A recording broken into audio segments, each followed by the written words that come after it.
Hoy vamos a ver los distintos tipos de bending. Es una clase bastante básica, o sea que está orientada para principiantes, pero bueno, a lo mejor algunos de vosotros que sois un poco más intermedios le encontráis algo interesante, porque voy a hablar de todos los tipos de bending y con bastante detalle, ¿ok? Así que sin más preámbulos, vamos al lío. Hola, ¿qué tal? Soy David Espinosa y esto es Cosas de Guitarra. En el vídeo de hoy analizamos los bendings. ¿Qué es un bending? Pues esto. O hacer un bending es tirar de la cuerda hasta el punto que alteramos el tono en el que está. ¿Vale? Lo vamos a hacer hacia arriba o hacia abajo. La cosa está en que normalmente cuando lo haces sobre las tres cuerdas finales, sobre la sexta, quinta o cuarta, el bend se hace hacia abajo. Más que nada porque se te acaba el diapasón, ¿no? Si tiro demasiado, se me sale la cuerda. Por eso se tira hacia abajo. Y en la tercera, segunda y primera deberíamos tirar hacia arriba, por la misma razón. En el caso de la tercera cuerda es un poco más libre porque puedes pegar un buen tirón de tono entero, incluso un poquito más, sin que la cuerda se te salga del diapasón. Entonces, perfectamente lo podrías hacer hacia abajo si lo prefieres, ¿vale? Yo me acostumbré en su momento a hacerlo hacia abajo, y los hago mucho hacia abajo los bendings en tercera cuerda, quizás porque consigo desarrollar más fuerza, lo que me permite no solo tirar, sino luego vibrar, por ejemplo, y cuando lo hago hacia arriba no me sale igual de bien, estoy menos acostumbrado a hacerlo, aunque por supuesto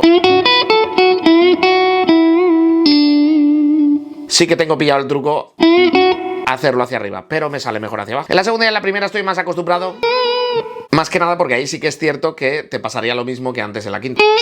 Se te sale la cuerda del diapasón si tiras hacia abajo, entonces por eso siempre los hago hacia arriba. Cosas a tener en cuenta cuando hacemos bending. El primero es que tenemos que saber cuál es la nota final a la que vamos. Nosotros podemos, por ejemplo, hacer un bending de medio tono, pero tenemos que asegurarnos de que lo afinamos bien, de que la nota suena igual, está afinada, ¿vale? Esto lo tenemos que hacer a oreja, no tenemos ninguna guía para poder saberlo. Si queremos que sea de un tono entero, lo mismo.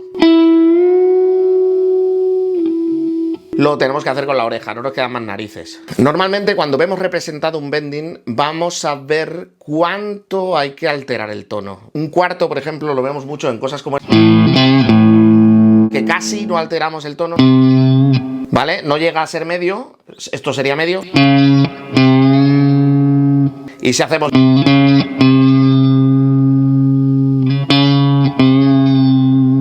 justo a la mitad, podríamos decir que es música microtonal, porque es un cuarto de tono, cuando nosotros en el piano dividimos siempre por medios tonos, y en los trastes dividimos por medios tonos.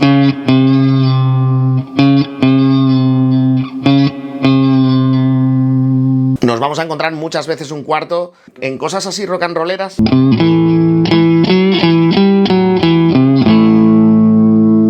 Es muy típico que nos lo encontremos. Luego, medio tono se representa con un medio y, como os he dicho, tiene que coincidir con un traste más, un tono completo, dos trastes más. Y luego si queremos tirar, yo qué sé, se puede llegar muy lejos, vamos a decir. Por ejemplo, si yo quiero hacer un tono y medio, ahí lo tengo.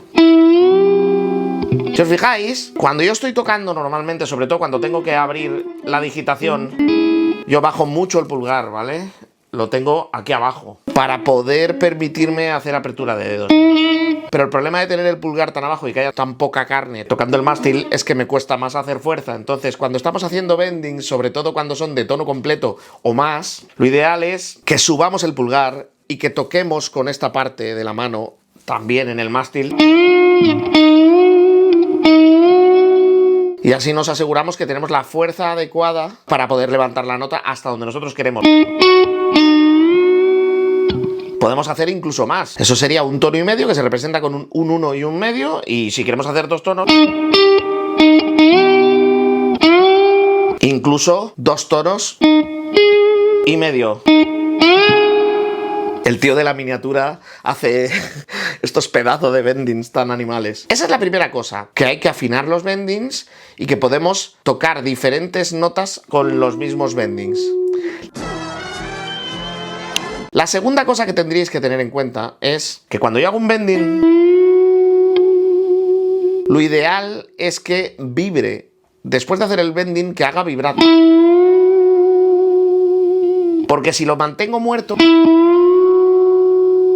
la música queda muy plana.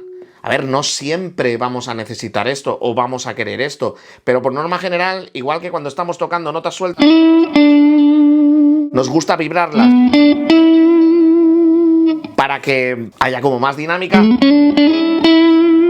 Pues cuando hacemos un bending exactamente igual, subimos y vibramos y así ganamos dinámica. Esas son las dos cositas que habría que tener en cuenta. Vamos ahora con los tipos de bending que os vais a encontrar y cómo se representan en las partituras. El primer bending que nos vamos a encontrar es del que ya hemos estado hablando, que es este, que estamos en una nota original y alteramos hasta llegar a la nota destino que queremos. Luego tenemos otro tipo de bending, que es más bien un vibrato, no un bending, que es cuando tiramos del mismo modo, pero tiramos tan poquito que ni siquiera alteramos un octavo de nota. Y es para conseguir ese vibrato. Obviamente, si solo lo haces una vez, ni se nota el cambio. Pero si vas y vuelves una y otra vez, generas ese efecto vibrato. Si os fijáis, para pivotar en este efecto vibrato, yo no lo hago con el dedo. Hay gente que tiene el error de hacerlo con el dedo,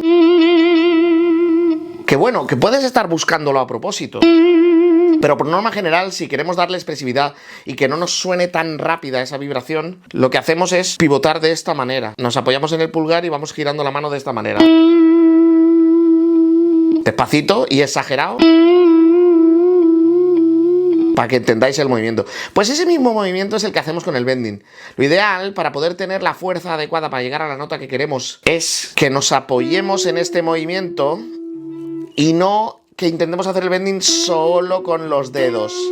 Mucho más complicado llegar a la nota de destino que si nos apoyamos en todo el movimiento entero. Eso sería un primer tipo de bending, pero la realidad es que es un vibrato, no nos engañemos.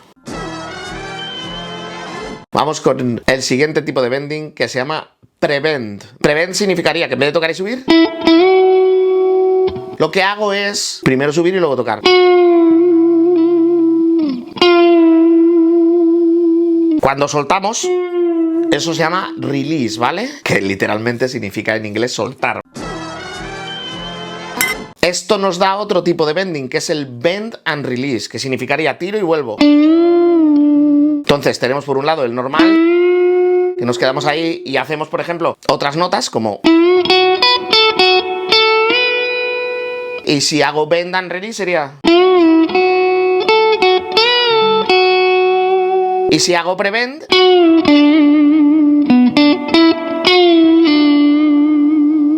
Además de ese vibrato sutil, podemos hacer un vibrato más loco, ¿no?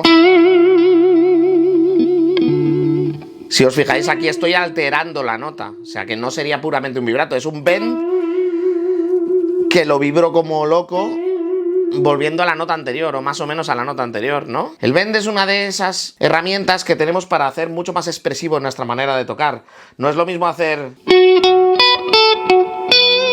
que hacer... Vamos a darle un poquito a los bend.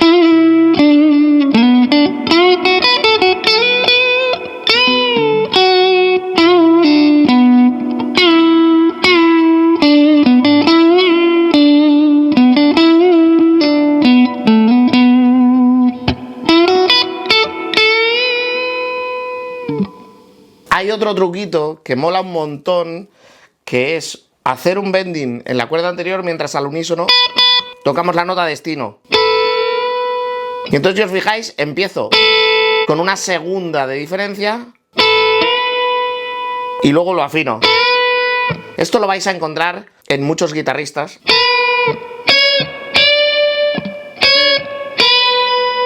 Y en contexto tiene mucho sentido, ¿vale? Y poco más me queda por contaros, a ver. Es una técnica muy interesante. Aseguraros de que no solo afináis, sino que en caso de querer vibrar, vibréis a tempo, o sea, que tengáis buen pulso también. Si la canción va 1, 2, 3, 2, 2, 3... Tengo que asegurarme de que estoy respetando no solo el tono, sino también el tempo. Como siempre. Salvo que queramos no respetarlo a propósito. Pero para poder hacer esas cosas, primero hay que haber aprendido muy bien a respetar el tempo y a respetar el tono. Y nada, si tenéis cualquier duda o queréis que explique algo en particular, ponedmelo en los comentarios. Ale, sed buenos.